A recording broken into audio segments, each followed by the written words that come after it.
It is absolutely gorgeous. It smells amazing.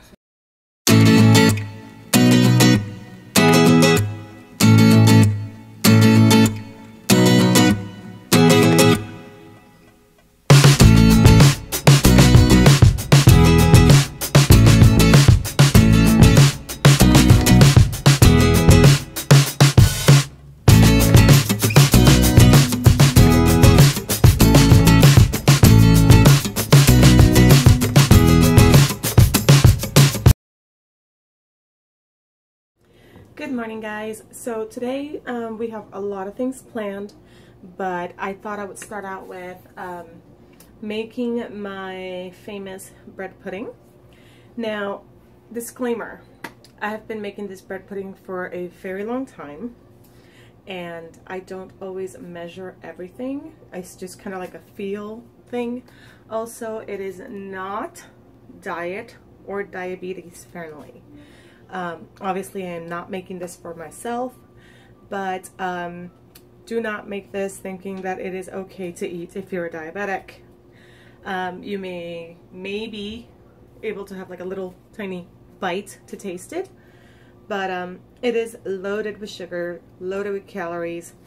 And the only reason I'm making it is because I was given a ton of bread that will go bad if I don't make it, and the person who gave it to me with the intention of wanting bread pudding. So I only make this about once a year, sometimes twice a year, because I make a pumpkin bread pudding version during the holidays.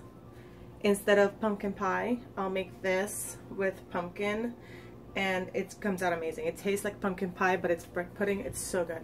But anyway, I'm going to show you what I use, and then we can get started. I think I have everything ready. If I am missing anything, I will get it while we're talking, okay? So the first thing I'm going to do, I'm going to take 4 large eggs, and I'm going to put them in this glass bowl. The mixture that I'm creating for this bread pudding is very similar to a custard, so just keep that in mind. Very, very similar to the recipe for flan. Okay, so with flan, I would use 5 large eggs. I just squirted myself with egg. Is that not the funniest thing in the world? Anyway, so yeah, 4 large eggs. If you would like to see a recipe, a video on how to make flan, I can do that as well. And I'm sorry the top of my head is cut off. It's the only angle I could get that works. But it's all about the recipe, so. Alright, so we have 4 large eggs. Let me go ahead and get rid of these shells.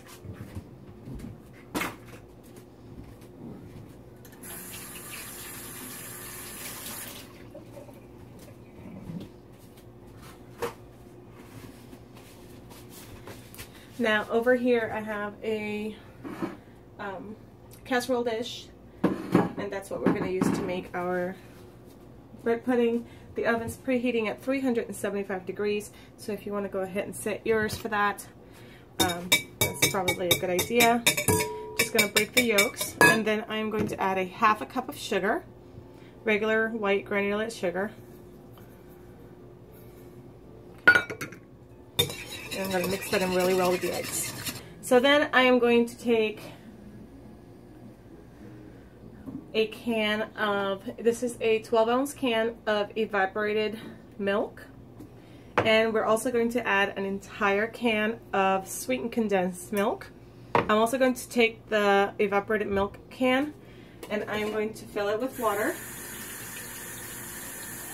about 3/4 of the way, and I'm going to add that. So not quite a full can. So once you have this is a really, really simple recipe to do. We are going to add about a teaspoon, no, I apologize. We're going to add about 2 teaspoons of vanilla extract.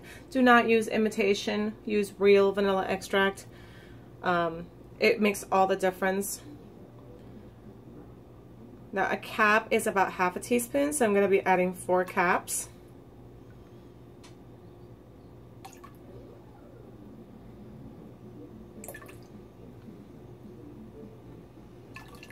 We really want that rich vanilla flavor to come through. All right. Then I'm going to go ahead and add cinnamon. About a teaspoon of sugar. I'm sorry, cinnamon. And it's not going to be exact. If a little bit more gets in there, I'm not. Whoa. Okay, so that was a teaspoon. I almost forgot. I decided I wanted to put just the tiniest bit of nutmeg in here. So I'm just going to shake a little bit of nutmeg in there. Just for good measure, just for flavor. I'm going to put this aside. Make sure it doesn't fall over. Now I'm going to take my ramekin and I'm going to take some butter or margarine, whatever you have on hand. Do not use cooking spray for this. It is not going to work well.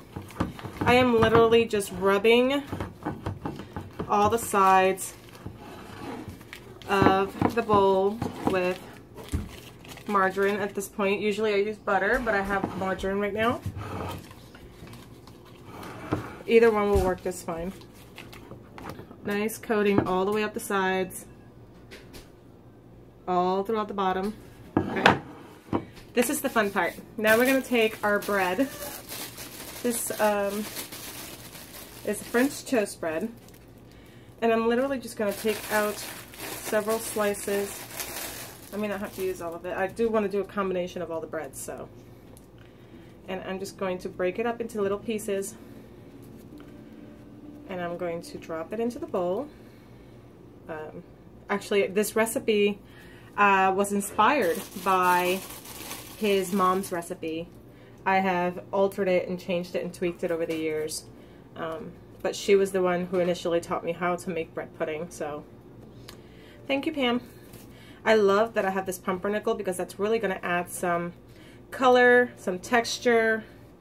It's a totally different type of bread, totally different type of animal. Don't be afraid to use the crusty edges. That is just the best part, in my opinion, for bread pudding. I absolutely love it. So if you like a soft texture, smooth bread pudding, then go ahead and soak the bread in the batter first and just really let it soak and then mash it down before you put it in the oven. I don't let my bread soak for very long because I love the texture of the bread in my bread pudding. So it's really a matter of preference. So right now my bowl is pretty full. I'll show you guys. Okay, now that's all bread. Whoops. This mixture may or may not be enough for this bowl because there's so much bread in here that's going to get soaked up.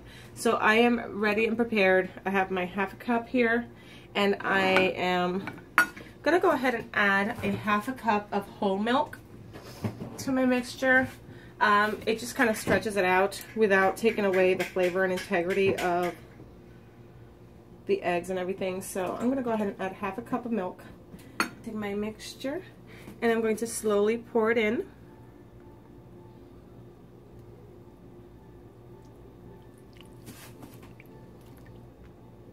So I have poured all the batter into my bread concoction here, and I'm just going to smash it down a little bit. I'm not going to smash it so that it's all yucky. I'm just going to smash it to make sure that all the dry pieces on top soak up some of that delicious batter. We don't want dry bread on top. We do still want it to be wet, but it can be sticking out. Like, it doesn't have to be all soaked, completely submerged. I'm going to take just a little sprinkle of cinnamon over the top.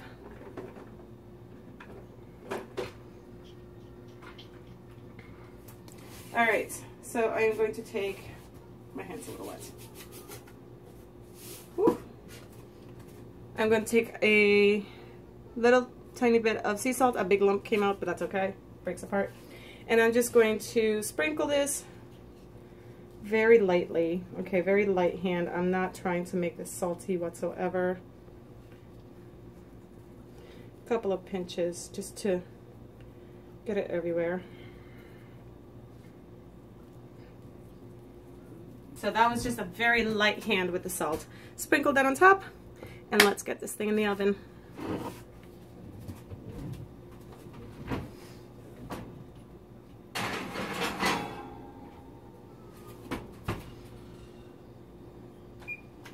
We are going to bake this for an hour.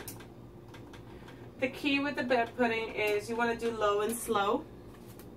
And the oven's only set to 375, and it's going to bake for a full hour. It may take longer than that. It may not take longer than that. And the general rule of thumb with baking, for me, that I have found works, if you smell it really, really good, like if it smells amazing, it's probably really close to being done. And I will be back with you guys once it's out of the oven. All right, I'll see you in just a little while. All right, guys, so here is the bread pudding.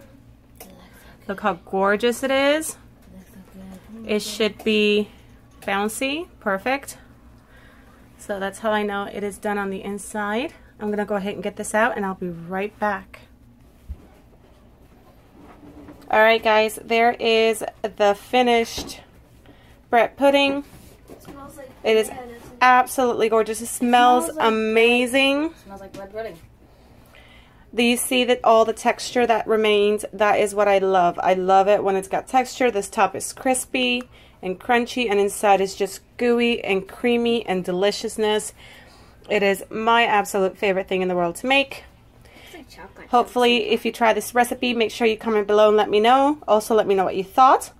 I would also like to know if you like, if you prefer the creamy texture bread pudding, or if you prefer something like more like this, where it's got different bread textures in it.